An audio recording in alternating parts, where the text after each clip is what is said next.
Hello friends, स्वागत है आपका एग्जाम क्रैकर चैनल पे। आज है जुलाई 15 और आज से रिलेटेड करंट अफेयर के जितने भी इंपॉर्टेंट क्वेश्चंस हैं उन सभी क्वेश्चंस को हम इस वीडियो में कवर करेंगे। साथ ही साथ देखेंगे कि उनके सही आंसर्स जो है वो क्या होने चाहिए। अगर आपने अभी तक हमारे चैनल को सब्सक्राइब नहीं किया तो चैनल को सब्सक्राइब जरूर करें, साथ ही साथ बेल आइकन को ही प्रेस कर दें। तो चलिए स्टार्ट करते हैं अपने पहले क्वेश्चन से। According to survey of FCCI, India's GDP growth likely to contract by what percent in financial year 2020-21? हाल ही में FCCI के सर्वेक्षण के अनुसार भारत की जो GDP की विकास दर है वो कितने प्रतिशत जो है वो कॉन्ट्रैक्ट कर जाएगी 2020-21 में। 4.5%, 3.2%, 6.4% या फिर 4%। तो ए जो है वो बिल्कुल करेक्ट ऑप्शन आपका हो जाएगा 4.5%। जी हाँ, भारत की जो जीडीपी है वो 4.5% जो है वो कॉन्ट्रैक्ट कर जाएगी 2020-21 में। साथ ही साथ 3.2% जो है वो वर्ल्ड बैंक की रिपोर्ट में सामने आया था, 6.4% केयर रेटिंग्स में और 4% जो है वो एशियाज डेवलपमेंट बैंक ने प्रेडिक्ट किया था कि भारत की जो जीडीपी की विकास दर है वो फाइनेंशियल ईयर 2020-21 में 4% जो है वो कॉन्ट्रैक्ट हो जाएगी। हमने एक ही क्वेश्चंस में 4 क्वेश्चंस को जो है वो कवर किया है। क्वेश्चंस को इस तरह से बनाया गया है कि ज्यादा से ज्यादा करंट अफेयर को सिर्फ एक क्वेश्चन के द्वारा ही कवर किया जा सके। तो चलिए बात करते हैं एफसीसीआई की। एफसीसीआई के सेक्रेटरी जनरल कौन है? दिलीप शेनॉय। एफसीसीआई का फुल फॉर्म क्या है? Federation of Indian chambers of commerce and industry. इसके प्रेसिडेंट संगीता रेड्डी हैं और हेडक्वार्टर इसका नई दिल्ली में है। बढ़ते हैं अपने अगले क्वेश्चन की ओर। International Academy of Aeronautics named dash as recipient of 2021 Karman award. हाल ही में इंटरनेशनल अकेडमी ऑफ एरोनॉटिक्स के द्वारा वन करनम अवार्ड 2020 जो है वो किसे दिया जाना है? किजांगडी थोंगडोक, सचिन अवस्थी, के सिवन या फिर नन ऑफ द अबव। तो सी जो है वो बिल्कुल करेक्ट ऑप्शन आपका हो जाएगा के सिवन। जी हाँ, के सिवन जी को है इंटरनेशनल अकेडमी ऑफ एरोनॉटिक्स के द्वारा 2020 का वन करनम अवार्ड जो है वो दिया जाएगा। ये वन करनम अवार्ड दिया किसको जाता है? ये अवार्ड उन लोगों को दिया जाता है जिनका भी महत्वपूर्ण योगदान है साइंस की फील्ड में। साइंस की फील्ड में अपने जीवन के दौरान जिनका भी बहुत ही महत्वपूर्ण योगदान रहा है उनको ये अवार्ड जो है वो दिया जाता है। के सिवन जी हमारे इसरो के चीफ हैं, भारत की स्पेस एजेंसी के चीफ हैं। तो इनको ये अवार्ड जो है वो मार्च 2021 में पेरिस फ्रांस में दिया जाएगा। फाउंडर जो है इंटरनेशनल अकेडमी ऑफ एरोनॉटिक्स के वो है थियोडोर वन करनम और हेडक्वार्टर इसका जो है वो पेरिस फ्रांस में है। बात करें इसरो की तो इसरो जो है वो 1969 में जो है वो स्टार्ट हुआ था। हेडक्वार्टर इसका बेंगलुरु कर्नाटका में है। बढ़ते हैं अपने अगले क्वेश्चन की ओर। Who is honoured as the top publicist in the global humanitarian award 2020? 2020 के ग्लोबल ह्यूमैनिटेरियन अवार्ड में उच्च पत्रकार का अवार्ड जो है वो किसे दिया गया है? ऑप्शन ए है सचिन अवस्थी, बी के सिवन, सी किजांगडी थोंगडोक या फिर D none of the above. तो ए जो है बिल्कुल करेक्ट आपका ऑप्शन हो जाएगा सचिन अवस्थी। जी हाँ, सचिन अवस्थी जी को जो है वो उच्च पत्रकार का अवार्ड जो है वो दिया गया है ग्लोबल ह्यूमैनिटेरियन अवार्ड में। साथ ही साथ के सिवन जी को वन करनम अवार्ड जैसे कि मैं बता चुका हूँ, और केजांग डी थोंगडोक जो है इनको जो है वो दादा साहब फाल्के अवार्ड जो है वो दिया गया है हाल ही में। उन्होंने एक डॉक्यूमेंट्री जो है वो बनाई थी हनी हंटिंग को लेकर के, किस तरह से ये पहाड़ों में जाकर हनी को कलेक्ट करते थे, उस पर इन्होंने एक डॉक्यूमेंट्री बनाई जिसके लिए इन्हें दादा साहब फाल्के अवार्ड जो है वो हाल ही में रिसेंटली जो है वो दिया गया है। तो एक ही क्वेश्चन में आपके 3 क्वेश्चन जो है वो कवर हो चुके हैं। बात करें वर्ल्ड ह्यूमैनिटेरियन ड्राइव की, ये जो ग्लोबल ह्यूमैनिटेरियन अवार्ड जो है वो वर्ल्ड ह्यूमैनिटेरियन ड्राइव के द्वारा दिया जाता है। वर्ल्ड ह्यूमैनिटेरियन ड्राइव के फाउंडर और चेयरमैन कौन है? अब्दुल बशीर सैयद। हेडक्वार्टर इसका लंदन यूके में है। बढ़ते हैं अपने अगले क्वेश्चन की ओर। Who won the presidential election of Poland? हाल ही में पोलैंड में राष्ट्रपति चुनाव जो है हुए थे, तो उसके विजेता कौन रहे हैं? ली सेंग लुंग, एंड्रेज डूडा, माइकल मार्टिन या फिर लजारस चिकवेरा। तो आपका बी ऑप्शन जो है बिल्कुल करेक्ट ऑप्शन हो जाएगा एंड्रेज डूडा। एंड्रेज डूडा जी ने जो राष्ट्रपति चुनाव पोलैंड में हुए हैं उसके विजेता रहे हैं। मतलब ये प्रेसिडेंट पोलैंड के नए प्रेसिडेंट होंगे। ली सेंग लोंग जी हाँ, इन्होंने अभी अभी जनरल इलेक्शन सिंगापुर के जो है वो जीते हैं। और माइकल मार्टिन की बात करें तो माइकल मार्टिन जो है माइकल मार्टिन शायद आइसलैंड के जो है नए प्रेसिडेंट बने हैं हाल ही में। और लजारस चेकवेरा जो है वो मालावी के नए प्रेसिडेंट हैं, जो इलेक्शन जीत कर जो है मालावी के नए प्रेसिडेंट बने हैं। तो इस एक क्वेश्चन में भी आपके 4 क्वेश्चन कवर हो गए हैं। और ये रिसेंटली जो है ये रिसेंट करंट अफेयर्स है जिनके नाम हमने इन ऑप्शंस में जो है इंक्लूड किया। बात करें एंड्रेस डूरा जी की तो इनका जन्म जो है वो 1972 में हुआ था। ये एक लॉयर और पॉलिटिशियन है, मतलब एक वकील और एक पॉलिटिशियन। साथ ही साथ बात करें इनकी तो ये प्रेसिडेंट जो है वो पोलैंड के अगस्त 2015 तक रहे हैं। पहले भी प्रेसिडेंट रह चुके हैं पोलैंड के, और ये दोबारा से जो है वो पोलैंड के प्रेसिडेंट बने हैं। ये तीसरे प्रेसिडेंट हैं पोलैंड के। बात करें पोलैंड की तो मैप में देखिए ये है पोलैंड। आप इस तरह से जर्मनी के साथ और यूक्रेन के साथ इसको याद रख सकते हैं। यूक्रेन, डेनमार्क, जर्मनी के बीचों बीच आप देख सकते हैं ये रहा पोलैंड। पोलैंड की कैपिटल क्या है? वार्सा। करेंसी यहाँ है पॉलिश ज़लोटी। बढ़ते अपने अगले क्वेश्चन की ओर। Dash buy 0.15% stake in Jio platform for ₹730 crore. हाल ही में किस कंपनी ने 0.15% शेयर जो है वो जियो प्लेटफॉर्म्स के खरीदे हैं 430 करोड़ रुपए का इन्वेस्ट करके? तो ए जो है Intel Capital, B Facebook inclusive, C Mubadala investment company, या फिर डी क्वालकॉम वेंचर्स। तो डी क्वालकॉम वेंचर्स जो है वो बिल्कुल करेक्ट आपका ऑप्शन हो जाएगा। हाल ही में क्वालकॉम वेंचर्स ने 0.15% स्टेक जो है जियो प्लेटफॉर्म्स ने खरीदे हैं। जियो प्लेटफॉर्म्स जो है वो रिलायंस इंडस्ट्री की एक सब्सिडरी कंपनी है, एक सहायक कंपनी है। बात करें इंटेल कैपिटल की तो इंटेल कैपिटल ने 0.39% जो है स्टेक्स जो है वो रिसेंटली हाल ही में जियो प्लेटफॉर्म्स के खरीदे थे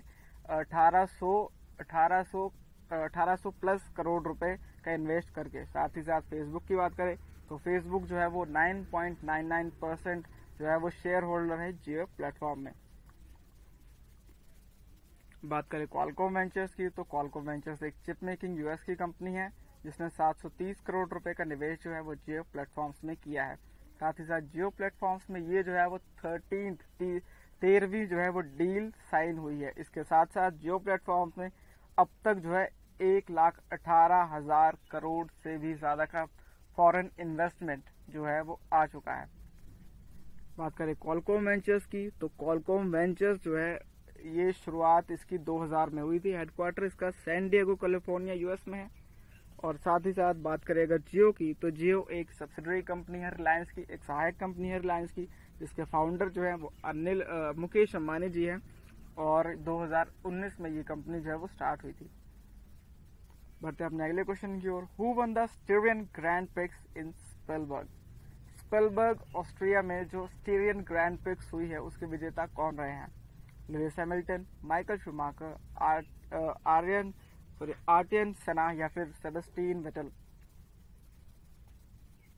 तो ए जो है वो बिल्कुल करेक्ट ऑप्शन आपका हो जाएगा लुइस हैमिल्टन। जी हाँ, अगर हम कहें टॉप 5 वर्ल्ड के फार्मूला 1 रेसर्स में से लुइस हैमिल्टन जी का नाम जो है आता है।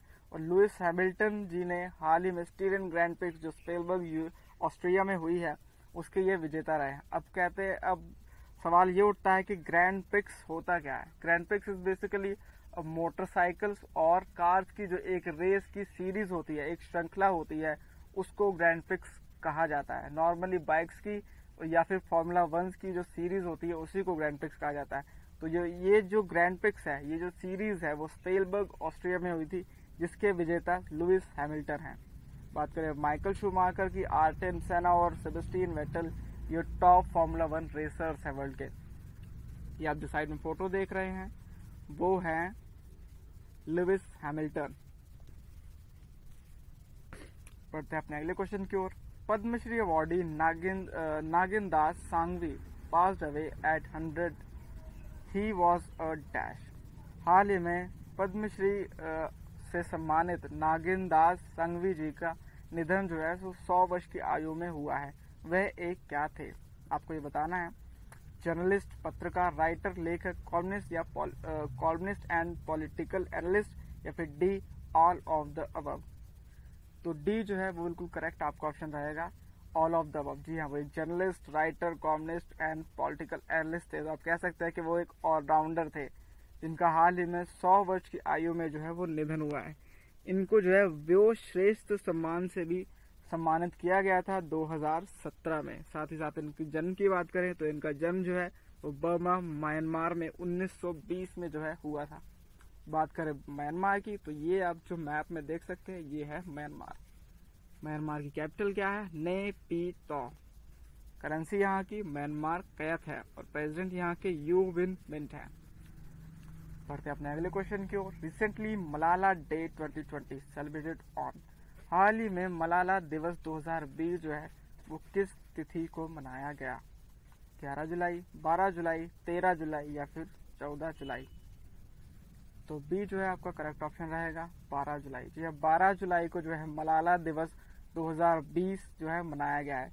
11 जुलाई को वर्ल्ड पॉपुलेशन डे जो है वो मनाया जाता है। बात करें मलाला दिवस की तो ये दिवस जो है मलाला यूसुफजई जो कि पाकिस्तान की एक एक्टिविस्ट थी, एक कार्यकर्ता थी, उनकी याद में जो है, उनके जन्म दिवस की याद में जो मनाया जाता है।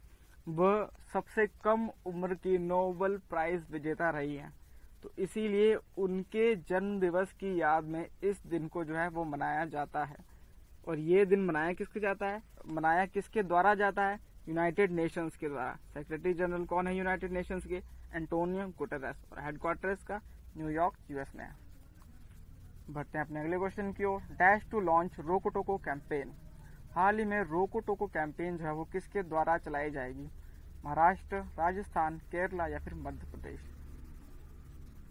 तो डी जो है आपका करेक्ट ऑप्शन हो जाएगा मध्य प्रदेश। जी हाँ, मध्य प्रदेश के द्वारा जो है वो रोको टोको कैंपेन जो है वो चलाई जाएगी।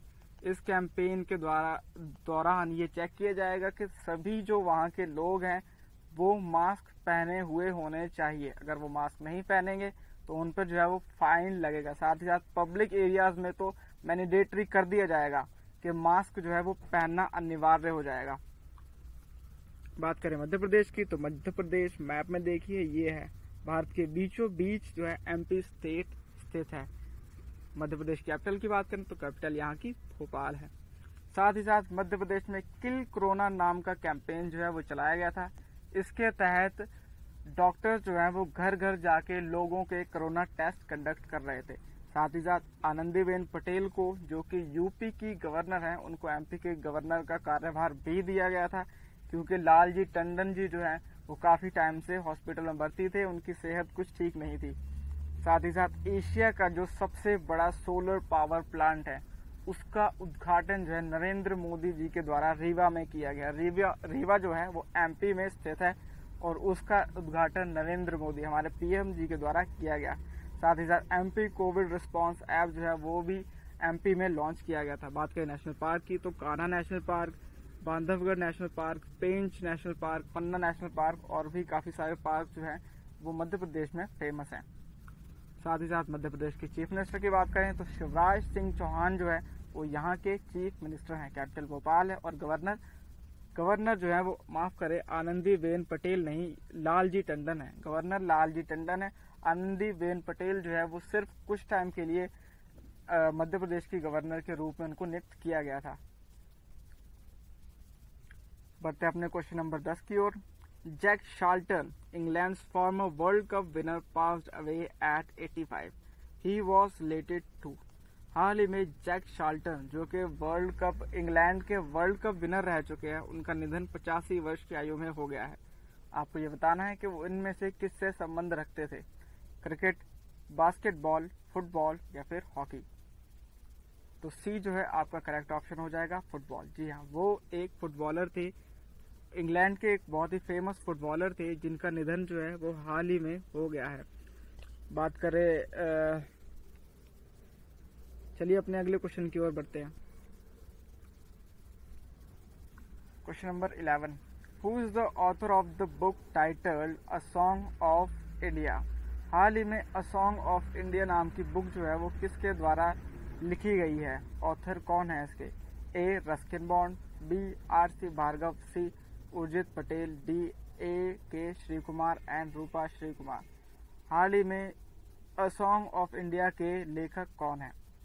तो ए जो है वो रस्किन बॉन्ड जो है बिल्कुल करेक्ट, आपका करेक्ट ऑप्शन जो है आपका हो जाएगा। रस्किन बॉन्ड द्वारा जो है अ सॉन्ग ऑफ इंडिया नाम की बुक जो है वो लिखी गई है। साथ ही साथ आर.सी. भार्गव के द्वारा जो है वो गेटिंग कम्पिटिटिव इंडिया पैशनर्स गाइड जो है वो लिखी गई थी। उर्जित पटेल जो कि आरबीआई के फॉर्मर गवर्नर हैं, उनके द्वारा overdraft saving the Indian saver नाम की बुक जो है वो भी लिखी गई थी। और D A K Sri Kumar and Rupa Sri Kumar के द्वारा रिसेंटली जो है Mahavir the soldier who never died नाम की बुक जो है वो लिखी गई थी। तो एक ही क्वेश्चन में आपके 4 क्वेश्चन जो है कंप्लीट हो गए हैं, और वो भी बिल्कुल रिसेंट के जो भी इवेंट्स थे, करंट अफेयर्स से, उन सभी को इस क्वेश्चन में इंक्लूड किया गया है। बात करें बुक के कवर पेज की, तो ये आप जो है बुक के कवर पेज जो है वो देख सकते हैं। इस बुक में रस्किन बॉन्ड जी ने अपने लेखक की जब शुरुआत की थी उसके दौरान क्या संघर्ष उनके रहे, उनका वर्णन जो है इस बुक में किया गया है। बात करें रस्किन बॉन्ड की, तो उनको पहला जो नोबेल प्राइज है वो 1956 में जो है वो दिया गया था। साथ ही साथ उनको काफी सारे अवार्ड और भी मिल चुके हैं, जैसे कि जॉन लेलन राइम्स प्राइज जो है 1957 में मिला था। साथ ही साथ साहित्य अकेडमी अवार्ड 1992 में, पद्मश्री 1999 में, पद्म विभूषण 2014 में, और life time achievement award of Chandigarh literary society जो है वो 2017 में अवार्ड से इनको सम्मानित किया गया था। बढ़ते अपने अगले क्वेश्चन की ओर। Google invest 10 million in India for to improve education system, to tackle कोविड-19, to digitise economy, none of the above. हाल ही में गूगल ने ये घोषणा की है कि वो $10 बिलियन जो है वो भारत में निवेश करेगा। तो आपको ये बताना है कि $10 बिलियन जो है वो किस चीज के लिए, किस लिए भारत में निवेश कर रहा है। वहाँ के एजुकेशन सिस्टम को ठीक करने के लिए, कोविड-19 से निपटने के लिए, भारत की इकोनॉमी को डिजिटलाइज करने के लिए, या फिर इनमें से कोई भी नहीं। तो सी जो है आपका करेक्ट ऑप्शन हो जाएगा, to digitalize Indian economy. Indian economy को डिजिटलाइज करने के लिए गूगल जो है वो $10 बिलियन का जो निवेश है वो भारत में करने जा रहा है। साथ ही साथ बात करें गूगल की, तो गूगल एक इंटरनेट जायंट जो है वो कंपनी है। आप सभी गूगल्स को यूज करते हैं, सभी को पता है गूगल क्या है, कब स्टार्ट हुआ था, फिर भी आपको बता देते हैं एक बार। 1998 में गूगल जो है वो स्टार्ट हुआ था। फाउंडर इसके लैरी पेज और सर्जी ब्रिन है, और हेडक्वार्टर इसका कैलिफोर्निया यूएस में है। बढ़ते हैं अपने अगले क्वेश्चन की ओर। Who receives elite excellence award 2020? हाल ही में एलीट एक्सीलेंट अवार्ड जो है वो दिया गया है। आपको ये बताना है कि वो किस राज्य को दिया गया है। मध्य प्रदेश, महाराष्ट्र, छत्तीसगढ़, केरला। तो सी जो है आपका करेक्ट ऑप्शन हो जाएगा छत्तीसगढ़। जी, छत्तीसगढ़ को एलीट एक्सीलेंट अवार्ड 2020 जो है वो दिया गया है। ये अवार्ड उनको दर्पण पोर्टल एंड मोबाइल ऐप के लिए दिया गया है। ये ऐप जो है जो भी छत्तीसगढ़ में गवर्नमेंट की स्कीम्स है, उन स्कीम्स को जो है आप आसानी से इस ऐप के द्वारा पता कर सकते हैं कि कौन सी स्कीम जो है गवर्नमेंट की लॉन्च हुई है। तो इस इनोवेशन के लिए छत्तीसगढ़ को है वो लेटेस्ट जो है एलीट एक्सीलेंस अवार्ड 2020 जो उससे सम्मानित किया गया है। साथ ही साथ बात करें छत्तीसगढ़ की, तो मैप में देखिए ये रहा छत्तीसगढ़। छत्तीसगढ़ की कैपिटल क्या है? रायपुर। साथ ही साथ छत्तीसगढ़ में ई लोक अदालत जो है उसका आयोजन जो है वो किया गया था। ई लोक अदालत में जो भी कोविड-19 के दौरान लॉयर्स और वहां की पार्टी के फाइनेंशियल क्राइसिस थे, आर्थिक जो मतभेद थे, उन सभी को ई लोक अदालत के द्वारा वर्चुअली जो है वो सॉल्व किया जाना था। इसकी हेयरिंग वर्चुअल होगी। ई लोक अदालत में वर्चुअल हेयरिंग जो है वो कंडक्ट की जाती है। साथ ही साथ किसान न्याय योजना जो है वो भी छत्तीसगढ़ में लॉन्च की गई थी। इसके तहत गरीब जो भी वहाँ के गरीब हैं जो कोविड-19 से काफ़ी इम्पैक्ट हुए, काफ़ी असर उनको पड़ा है कोविड-19 की वजह से, उनके खाते में पैसे डाले जाने थे। साथ ही साथ सीजी कोविड-19 ई पास जो है वो ऐप छत्तीसगढ़ के द्वारा लॉन्च किया गया था। इस ऐप के द्वारा आप एक स्टेट से दूसरी स्टेट में आसानी से ट्रैवल कर सकते हैं। इंद्रावती नेशनल पार्क जो है वो भी छत्तीसगढ़ में है। कांगर घाटी नेशनल पार्क और गुरु घासीदास नेशनल पार्क वो भी छत्तीसगढ़ में स्थित है। साथ ही साथ बात करें छत्तीसगढ़ के चीफ मिनिस्टर की तो भूपेश बघेल यहाँ के चीफ मिनिस्टर हैं। गवर्नर यहाँ की अनुसुईया उइके हैं और कैपिटल तो रायपुर। बढ़ते हैं अपने लास्ट क्वेश्चन की ओर, जो कि है world first reusable personal protection equipment launched by. World दुनिया का सबसे पहला रियूजेबल पर्सनल पीपीई किट जो है वो किसके द्वारा लॉन्च की गई है? तो ए जो है वो loyal textile mills, B Arvind mills, C the Trident group या फिर डी वेल्सपर्न जेकेसीटी मिल्स। तो ए आपका बिल्कुल करेक्ट ऑप्शन हो जाएगा, loyal textile mills. Loyal textiles mills ने हाल ही में वर्ल्ड की पहली रीयूजेबल, जिसको बार बार हम यूज कर सकते हैं, वो पीपीई किट जो है वो लॉन्च की गई है। बात करें लॉयल टेक्सटाइल मिल्स की तो इसका हेडक्वार्टर चेन्नई तमिलनाडु में और चेयरपर्सन है इसके वाली एम रामास्वामी। बढ़ते हैं अपने अगले क्वेश्चन की ओर। डैश ऑर्गेनाइजेस इंडियाज फर्स्ट ई लोक अदालत। हाल ही में भारत की पहली ई लोक अदालत का आयोजन जो है वो किस राज्य सरकार के द्वारा किया गया है? ए छत्तीसगढ़, बी मध्य प्रदेश, सी महाराष्ट्र या फिर डी राजस्थान। इस क्वेश्चन का आंसर जो है आपको मुझे कमेंट बॉक्स में लिखकर बताना है और इसके बारे में आपको जितना भी पता है वो सब आप कमेंट बॉक्स में लिख सकते हैं। इससे आपकी नॉलेज जो है वो बढ़ेगी और जितनी बार अगर आप कमेंट बॉक्स में उस क्वेश्चन को लिखते हैं तो आपकी मेमोरी में वो ज़्यादा टाइम तक के लिए सेव रहेगा। तो आज की वीडियो को यहीं पर समाप्त करते हैं। वीडियो अच्छा लगे तो चैनल को सब्सक्राइब जरूर करें, साथ ही साथ वीडियो को लाइक भी कर दें। आज की वीडियो में बस इतना ही, मिलेंगे अगली वीडियो में, तब तक के लिए bye bye, take care, thank you and have a nice day.